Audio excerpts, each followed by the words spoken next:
Bismillahirrahmanirrahim. Rebonjour à tous et soyez les bienvenus, mes chers étudiants.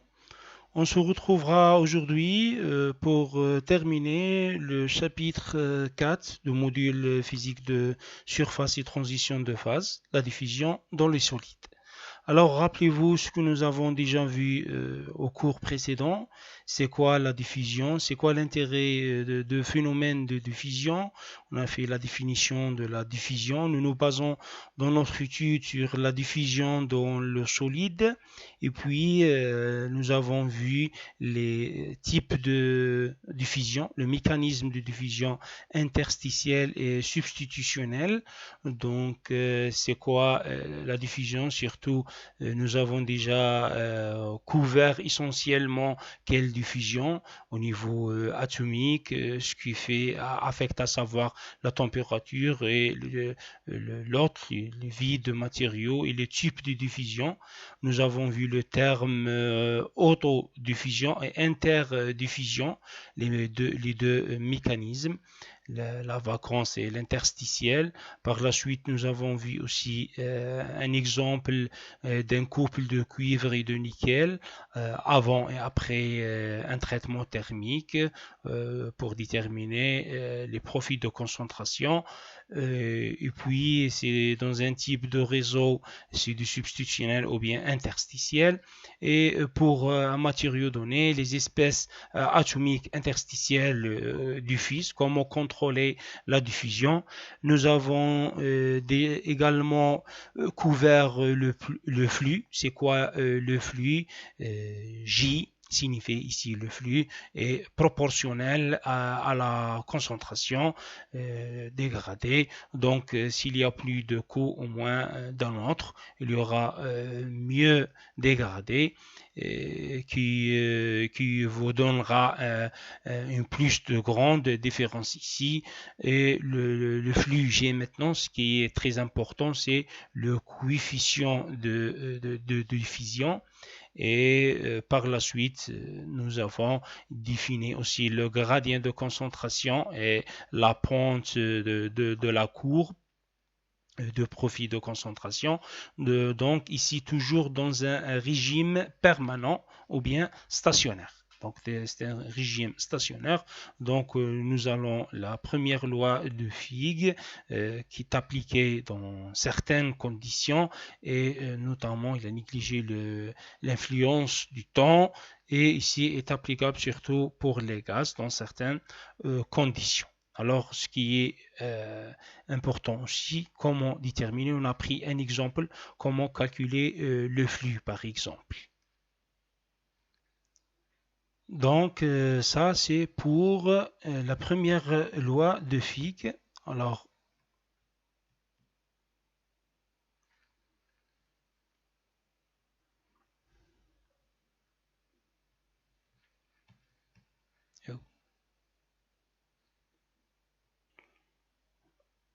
nous supposons que c'est la première loi de Fick et linéaire. La diffusion est linéaire, que cette dérivée. Voici simplement une différence d'une concentration au suivant au cours de la distance impliquée. Alors, pour la diffusion en régime permanent, nous avons déjà dit que le flux de diffusion est proportionnel au négatif de gradient de concentration selon cette loi. Alors, la force motrice de la diffusion en régime permanent, donc régime permanent bien stationnaire, donc est le gradient de concentration, dC sur dx. Alors, nous sommes arrivés dans la diffusion à l'état non permanent, non stationnaire. Alors, on va voir, après ça, nous avons l'équation d'Uranus, comment déterminer le coefficient de diffusion. Alors, voici la relation d égale d0 exponentielle moins q sur rt.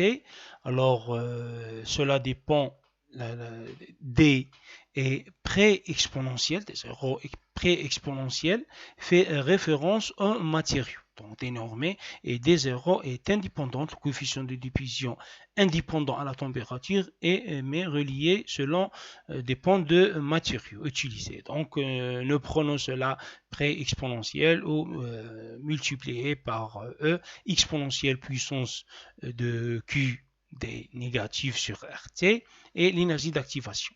L'énergie d'activation également fortement dépend de matériaux et est impliquée à la constante du gaz parfait, qui a un constant, donc au moins c'est la même chose, remarquons les unités. Donc généralement on donne R est égal à 8,3 joules par mol, ou bien 8,62 fois 10 puissance moins 5 électronvolts par atome fois Kelvin. Mais faites attention alors ici de joules, et parfois on donne en kilojoules fois 10 puissance 3, donc fois 1000. Donc faites attention aux unités. Il faudra peut-être en faire conversion de la température. La dépendance est faite exponentielle. Donc de Kelvin, on ajoute 273. Donc voici pour les matériaux le coefficient de diffusion, et dans l'air et dans l'eau, donc le milieu, ça va changer, et le D0, donc l'autre diffusion, généralement on prend, si vous avez d'autres diffusion, on prend qui est égal à 1 cm² par seconde. Voici le coefficient, le milieu, l'élément cuivre dans le nickel et le carbone dans le fer. C'est substitutionnel et interstitiel. Voici le D0 et l'énergie d'activation. Si vous voulez avoir une bonne idée de ce que signifie, on va prendre ce tableau qui illustre le coefficient de diffusion en fonction de la température. Bien sûr, clairement, on remarque s'il y a une augmentation de la température, il y a une augmentation de coefficient de diffusion. Ici, c'est self-diffusion, donc le fer dans le fer. Ici, de alpha, de ferrite, du cubique centré, et ici de face centrée de l'austenite gamma, et ici interstitiel de carbone dans le fer ferrite alpha, et ici le carbone dans le ferrite le cimentite gamma, et puis ici c'est autodiffusion, le cuivre dans le cuivre, et ici substitutionnel de zinc dans le cuivre. Donc ce graphe illustre la température diminuée de donc ici on peut savoir une idée sur la température et l'énergie d'activation. Alors la même chose ici, c'est l'énergie d'activation en fonction de la température.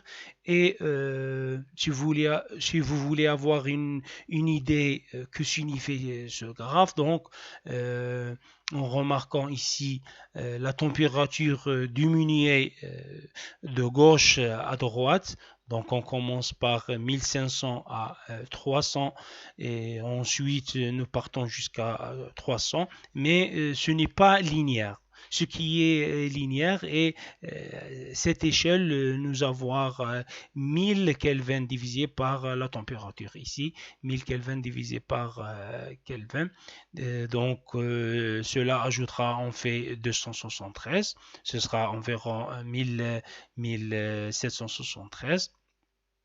1770, donc un peu plus la moitié de cette zone est linéaire, donc ce qui sont on fait bien qu'ils ont de l'air d'être des pentes négatives. Donc, comme vous voyez ici, la même chose ici à droite. Donc, des pentes positives allant de la droite à gauche. Dans l'augmentation de la température, nous avons également une diffusion croissante. Coefficient de diffusion augmente. Et notez que cette échelle n'est pas linéaire. Elle est également logarithmique. Donc, à mesurer, elle montre à l'échelle... nous montons en fonction par facteur de 10, donc c'est fortement en fonction de l'inverse de la température également. Donc de carbone ici par exemple, de carbone dans le fer, ils ont des coefficients de diffusion beaucoup plus élevés que chez les autres, et qui sont substitutionnels. Et c'est prévoir, parce qu'il existe de nombreux sites interstitiels par rapport aux sites substitutionnels pour diffuser. Donc voilà, le coefficient de diffusion interstitielle est très supérieur à diffusion substitutionnelle, comme vous voyez ici. Alors, celui-ci devra être dans le livre de William Callister.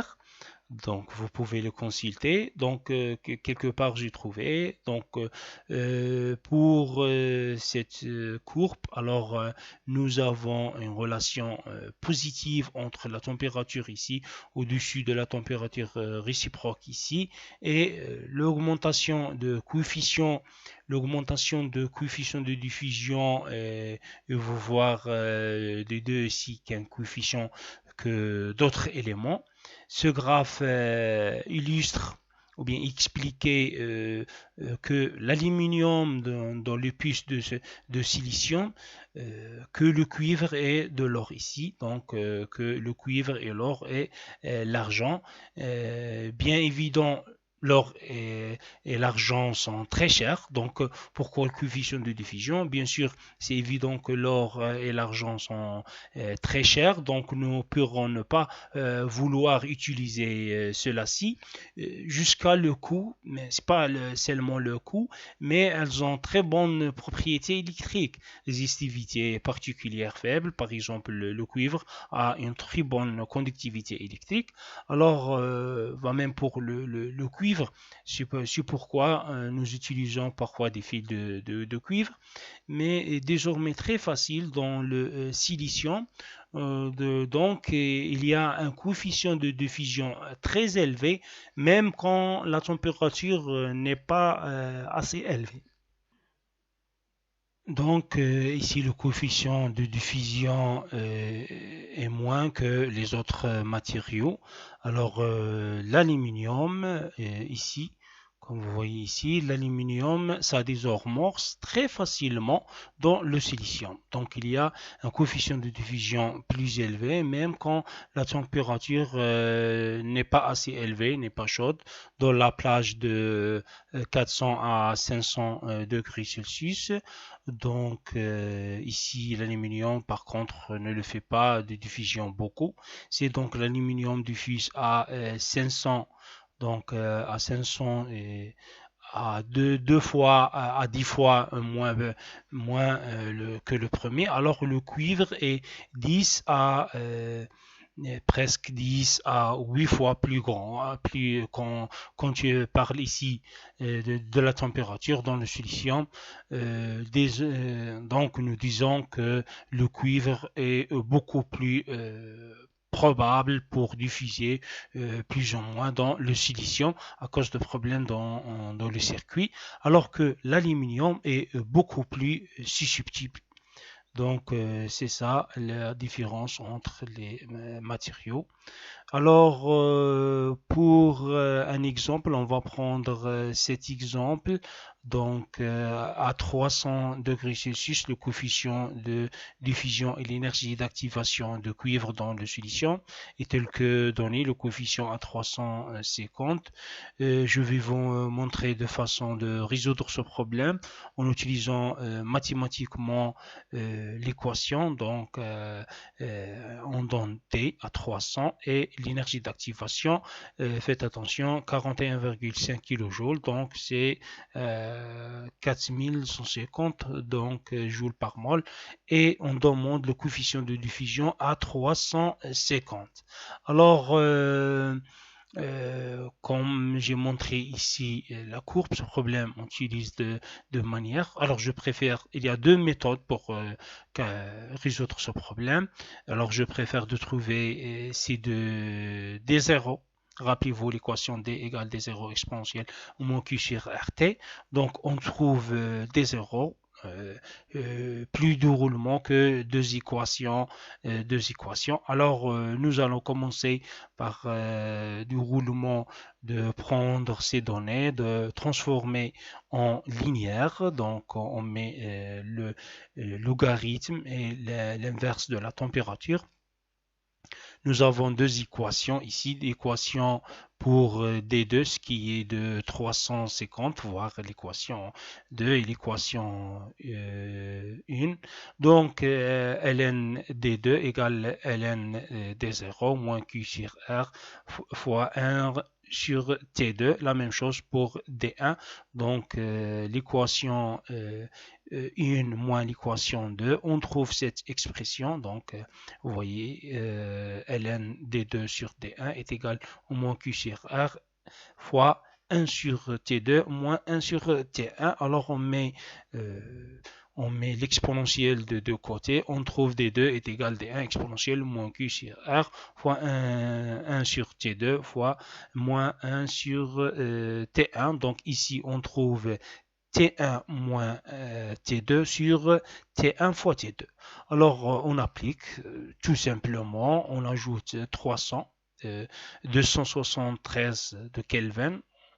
Et puis, on trouve directement et facilement D2 est égal à 15,7 fois 10 puissance moins 11 mètres carrés par seconde. Alors, ce problème, on utilise généralement sur plus du Roland des données de transformation linéaire. Donc, parce que c'est logarithmique. Alors, la solution... la deuxième solution, sachant que le truc, c'est que nous ne savons pas D, pas le prix exponentiel des zéros, et nous ne connaissons pas le coefficient de diffusion qui est dans c'est notre but. Alors, prix exponentiel doit être le même, et nous utiliserons plus tard la prochaine étape consiste de configurer les mêmes manières de ce que nous avons prenant d'une équation linéaire et ce traité, un autre, donc au moins c'est la même chose, donc comme on trouvait D est égal à D0 exponentielle moins Q sur R fois T ou bien K fois T, donc D0 est égal à D sur exponentielle moins Q sur K fois T, donc est égal à D exponentielle moins Q sur RT. On applique ici des zéros, nous avons le D, on a trouvé le D exponentielle moins l'énergie sur 8,314 fois la température. On choisit la température que nous avons à 300 degrés, donc on trouve le D0. Puis on applique à 350 la même chose D ici et la température. Donc, D350 est égal à D0 exponentielle moins Q sur K fois T. Et finalement, on trouve qui est égal à 15,7 fois 10 puissance moins 11 mètres carrés par seconde. Donc, c'est ça. On peut même trouver le coefficient de diffusion à autre température, par exemple 450 degrés Celsius. Donc, on a pris, c'est ça, on a pris le pré-exponentiel des zéros. Donc, alors, nous avons utilisé l'équation nouvelle de D350 à différentes températures. Et puis, je vais finir avec la même valeur.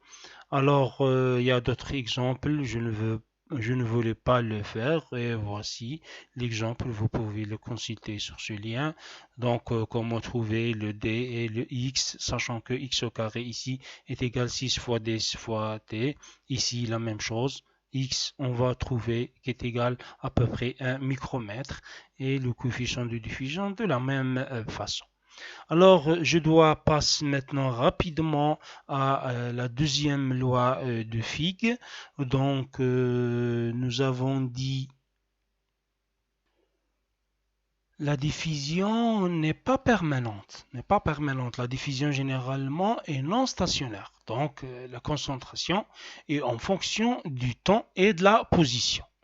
Donc, vous devez donc prendre une partie d'équation différentielle et résoudre le problème. Alors, le flux J et la dérivée de la concentration se varient en fonction du temps. Donc, voyez bien, nous nous retrouvons avec ces types de courbes de concentration à différents moments. Donc, plus tard que quelques temps plus tard, cela indiquait que notre concentration est plus élevée à se pointer vers le moment ultérieur. Puis se pointer du temps intérieur à ce point. À la première fois de ce stade, à la première du temps, il n'y avait pas là où il y a simplement une concentration initiale d'atomes, donc assez ici à t égale à 0, c égale c0, et au niveau de la surface, c'est égal cs, donc à t.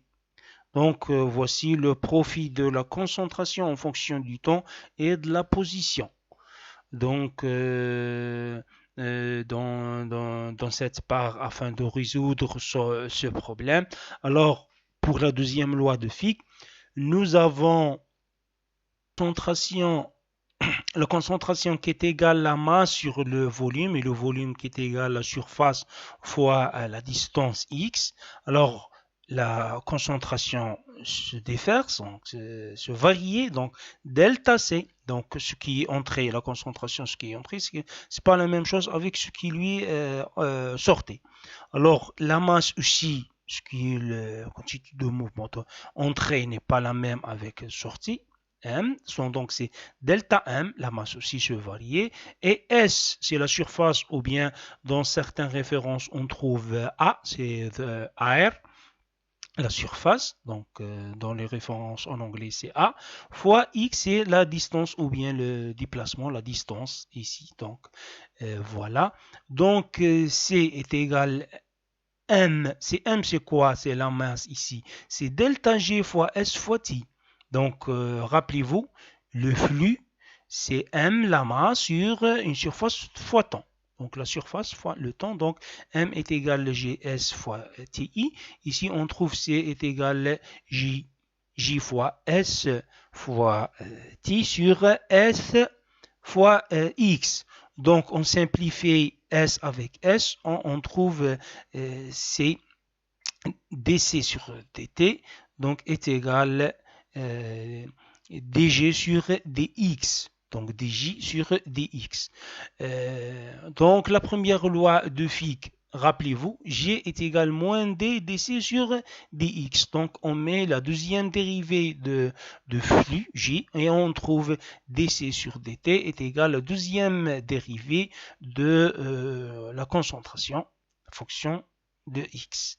Donc voilà, voici la deuxième équation de la loi de Fick. Alors, il y a dans certaines conditions,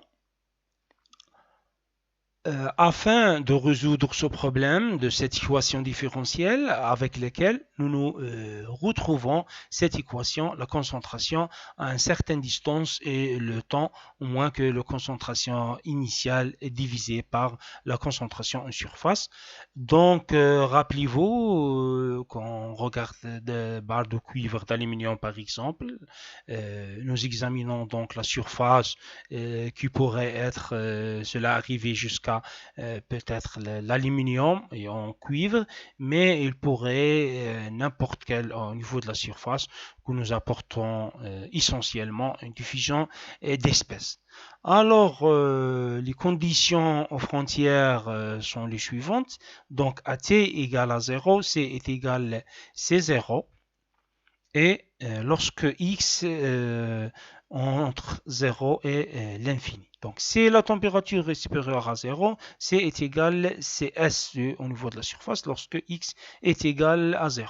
Alors, la solution de cette équation différentielle, donc, pardon, excusez-moi, donc, oh là là, donc, voilà, ici, la solution de cette équation est de l'ordre de Cx, donc en fonction de x et de t, Cx moins C0 sur Cs moins 0 est égal à 1 moins l'erreur de fonction, rappelez-vous l'erreur de fonction de Gauss, de x sur 2 la racine de dt. Alors, donc, c'est la concentration à la surface moins la concentration d'origine dans la majeure partie des matériaux est égale à 1 moins la concentration d'erreur de x, qui est notre distance dans le matériau, plus de 2 fois la racine carrée de dt. Voici notre coefficient de diffusion de nouveau. Le temps existe maintenant et nous avons une concentration sur la plus haute concentration sur le fond. C'est simplement un ratio est égal ceci maintenant, ce qui est la fonction d'erreur. Donc, alors on utilise un tableau en mathématiques, beaucoup d'autres types de fonctions, un tableau mathématique comme les autres types de fonctions que nous pouvons rechercher. Donc, une autre fonction, c'est l'erreur, dérivée intégrale, mais surtout on peut l'utiliser non plus sens de calcul, mais nous pouvons le chercher dans un tableau. Maintenant, j'ai un tableau ici d'ailleurs, si vous n'utilisez pas donc ces valeurs de la fonction est utilisé dans nombreuses applications. Et tout ce que nous devons faire, de trouver le z. Donc, on va prendre un exemple. Donc, si vous avez l'erreur de fonction, par exemple, entre deux valeurs, ces deux valeurs, donc l'erreur de fonction existe ici. Alors, donc, notre z est entre, par exemple, 0,2 et 0,25. Donc, qu'est-ce qu'on va faire? On va faire proportion. Donc, dans ce cours, x sur racine de 2 carré dt. Donc, z est combien? Donc, nous le recherchons dans le tableau. S'il n'y a pas exactement cette valeur, par exemple 0,25, nous avons besoin d'utiliser l'interpolation. Donc, un rapport, c'est un rapport pour le trouver. Ainsi, puis trouver sa valeur approximative et noter que nous aurons trois colonnes, d'autres ici de 0,25. Donc, en fonction, puis la zone de colonne. Donc, on continue ici. Donc, voici les équations. Alors, cette équation de l'aire de fonction est de ce type. Le voici. Alors, c'est l'erreur de fonction de Gauss. Alors, voilà. C'est est égal C0, l'erreur de fonction x sur 2 la racine de t. Je voudrais juste noter que d fois t est constant. Donc ici, c'est de constant. Donc x au carré est égal dt de constant. Donc voici la solution de cette erreur de fonction. Alors vous pouvez l'utiliser comme JD, un tableau. Et voici un lien, vous pouvez le consulter. Alors, ce graphe indique la concentration en surface et la concentration maximale que nous obtiendrons là-dessus la courbe, et si x est cette distance ici, donc de l'interface x, alors on a une concentration ici. Donc cette ligne est la différence entre ça et la grande concentration. Alors la grande concentration ici, CS moins C0 n'est cette distance ici de concentration à la surface par rapport à la concentration de la masse d'origine. Donc, alors je passe à un exemple maintenant. Donc, si vous avez par exemple un alliage de fer carbone avec 0,2% en poids de carbone et carburé, et nous voulons mettre du carbone en surface pour rendre les choses difficiles peut-être. Nous voulons une concentration de carbone de surface que nous allons maintenir une constante, 1,0. 8%, donc nous allons tenir là, prendre 0,2, donc 4 Donc, on prendra 9h30 et sur la surface, nous mesurons que la concentration de carbone est de 0,35 faible pourcent. Donc, nous voulons savoir ce que le temps, à quelle température. Est-ce que donc nous allons utiliser notre fonction d'erreur ici maintenant. Donc, nous avons la distance x est égale 4 fois 10 puissance moins 3 et la concentration au niveau de la surface est égale à 1. Alors, vous avez aussi le CX et le CS au niveau de la surface, donc 80,50 heures. Donc nous sachons à cette concentration, 3 nous savons que la concentration à la surface est égale à 1, alors la concentration de masse est 0,2, donc nous savons tout de cette équation, sauf le D, donc le coefficient de diffusion. Donc nous allons devoir comprendre cela. Donc on branche cette équation ici, comme j'ai dit. Alors nous avons toutes ces valeurs. Donc nous avons ici une valeur égale à 1 moins l'erreur de fonction de z, afin que nous sachions qu'est-ce que c'est, cela va venir par une erreur de fonction de z, va être le point 8, 1, 2, 5. Donc nous trouvons ce nombre ici. Donc si l'erreur de fonction, on applique cette relation et on trouve l'erreur de fonction est égale à 0,8125. Alors, on trouve dans un tableau donné que la valeur de l'erreur de fonction est entre 0,9 et 0,95. Donc, Z, on peut le calculer par polarisation. Donc, Z ici, moins 0,9 sur 0,95 moins 0,9. Alors la même chose ici pour la valeur de Z. Donc ici c'est 0,8125 moins 0,7970 et la même chose sur 0,8209 sur moins 0,7970. Donc ça c'est l'interpolation, interpolée, signifiait simplement que nous supposons qu'entre ces deux points, deux pointés, notre courbe est approximativement linéaire, assez proche pour faire une approximation.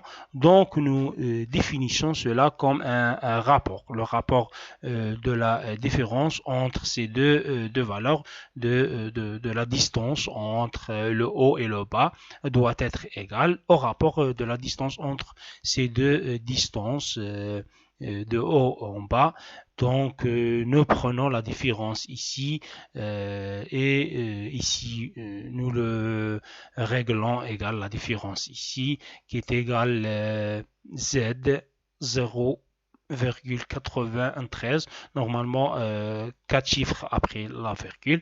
Donc Z, on applique Z, c'est l'erreur de fonction. Z est égal à X sur 2 la racine de dt. Alors, par cette équation mathématique, nous résolvons pour le coefficient de diffusion D. Donc, pour Z, on le multiplie par 2 divisé par x carré, multiplié le par t, puis prenez l'inverse. Donc, en faisant de l'algèbre, nous terminons avec D. Donc, le coefficient de diffusion, nous avons découvert le Z et on finit avec notre coefficient de diffusion qui est égal de 2,6 fois 10 puissance moins 11 mètres carrés par seconde. Faites attention ici, on transfère le temps en secondes, donc mètres carrés par seconde, et voici la référence que vous pouvez le consulter. Alors maintenant, nous devons résoudre la température T.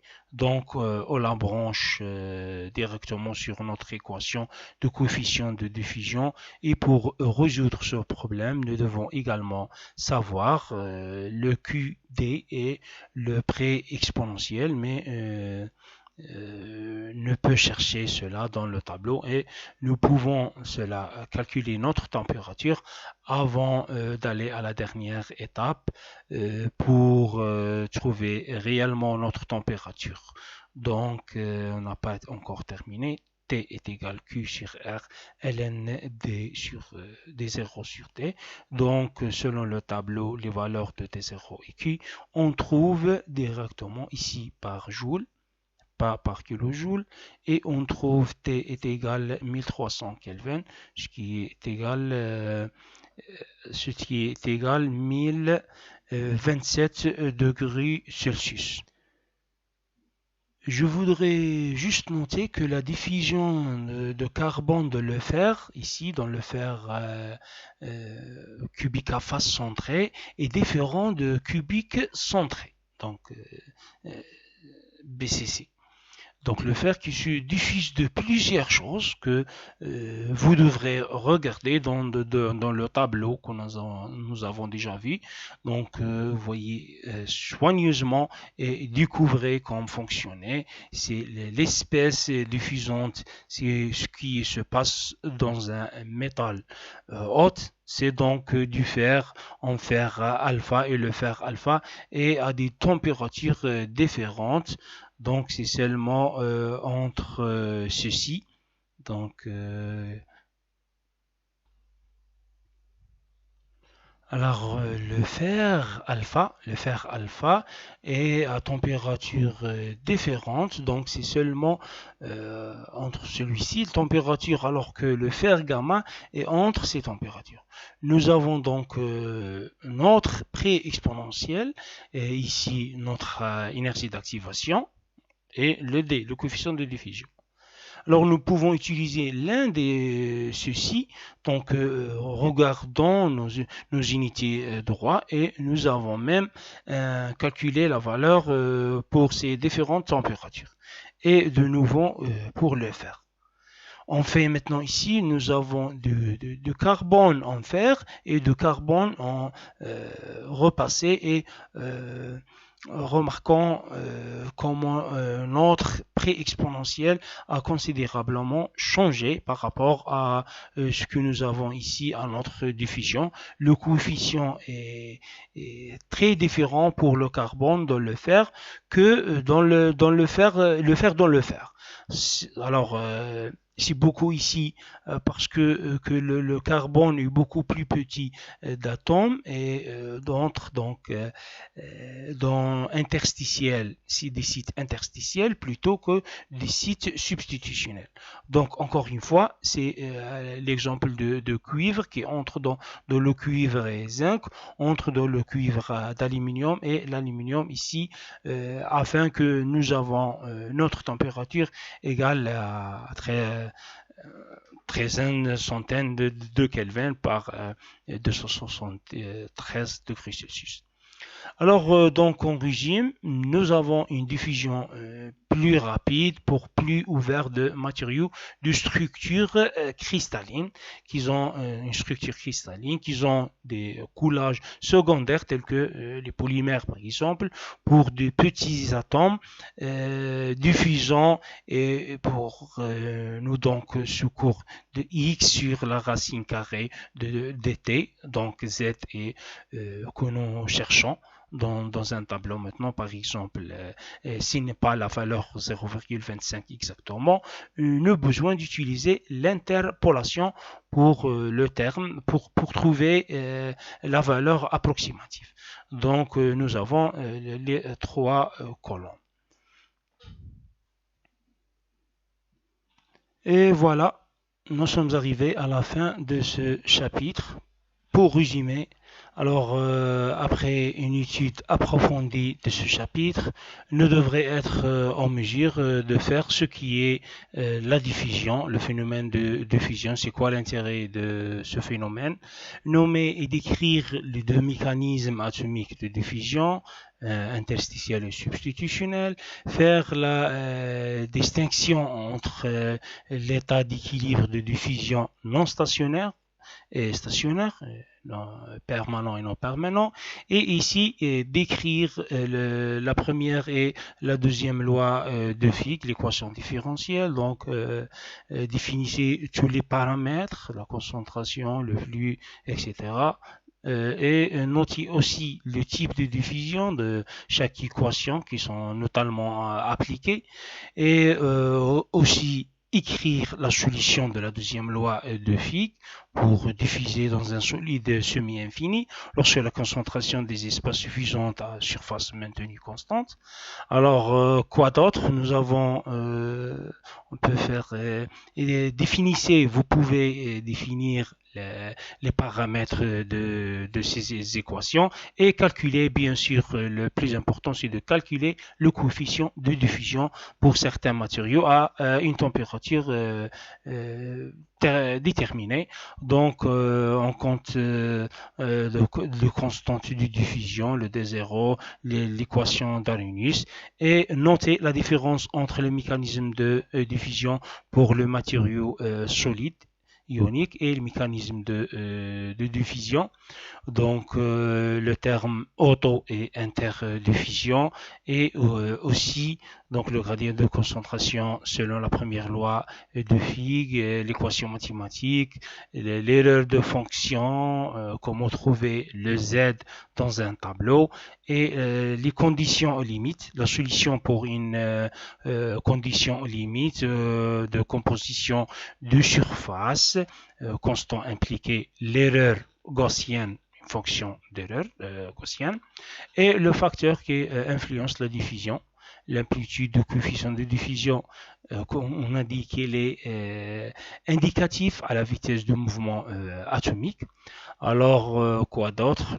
On sait que l'augmentation de façon exponentielle avec l'augmentation de la température, et aussi on a sait que la diffusion dans les matériaux ioniques et les polymères se produit par un mécanisme de vacance, donc site interstitiel, et le change localisé est maintenu de le mouvement diffusé.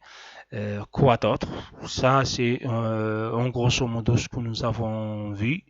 En ce qui concerne la diffusion dans les polymères de petites molécules de substances étrangères, donc diffusent entre les chaînes moléculaires par un mécanisme de type interstitiel, donc d'une région amorphe ou une région adjacente.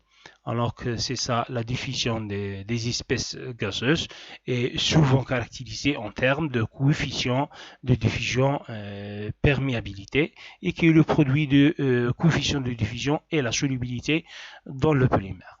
Alors, le débit de perméation sont exprimés en termes d'une forme modifiée par la première loi de Fick. Ça, c'est pour les gazeux.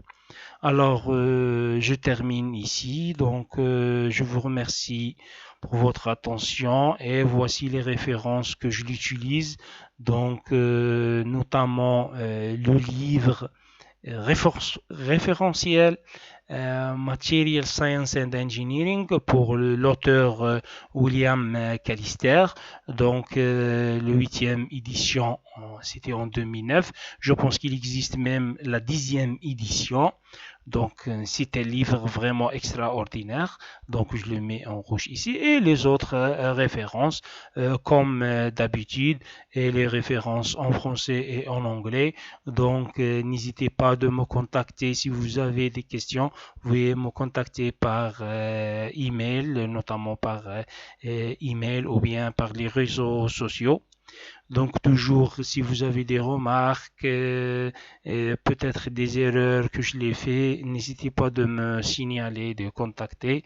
Donc un cours n'était jamais parfait, et merci pour votre attention, et salam alaikum et à toutes.